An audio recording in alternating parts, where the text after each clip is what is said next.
Hello everyone! So today in this video, I will be discussing IELTS Speaking Part 2. How to organize your ideas in a clear, efficient way. So for this part of the speaking exam, you only get 1 minute to prepare. This is not a long time. So this is a very good strategy to organize your ideas in a way that will help you to produce a cohesive and wonderful piece of speech for this part. So this is one strategy, how we can organize our ideas for the IELTS Speaking Part 2. You only have 1 minute to prepare for this part of the exam. So that's why it is so important to know how to think of ideas quickly and how to organize them in an effective way. So we start by just having our main question in the center. So it asks us to describe a past event that was memorable. So we start with all of our WH questions, right? Who, what, when, where, why.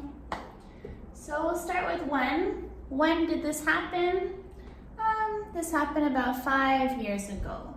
So we're going to talk about something that happened in the past 5 years ago. Then we move on to our what. What did we do? What am I going to speak about?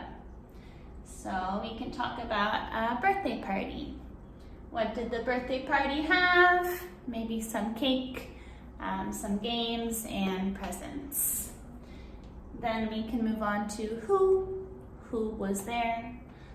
Family members and friends are the most common people who are present at a birthday party. But of course, depending on your own circumstances, you write whoever you want there. Then we have where. Where did this happen? It happened at my favorite restaurant, or at home, or at the cinema, wherever it was. And then we have our why. The why is always very important in the IELTS speaking. It is the last question to answer. So we can say that this birthday party was so memorable. Why? Because it was meaningful time spent with loved ones. So it made us closer together.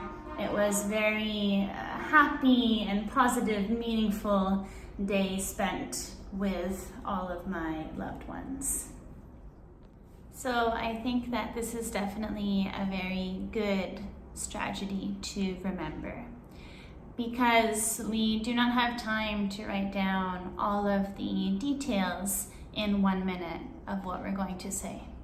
So this way we are able to quickly write down all of the most important information that we will share. And we can do this as long as we have a general outline of what we will say. This will make it much easier to give a very well-organized, good answer to this question. So now you know how to organize your ideas in a very clear, easy way using a mind map. Next time you are studying for the IELTS Part 2 questions, go ahead and give this method a try. Thank you so much for watching. Bye-bye.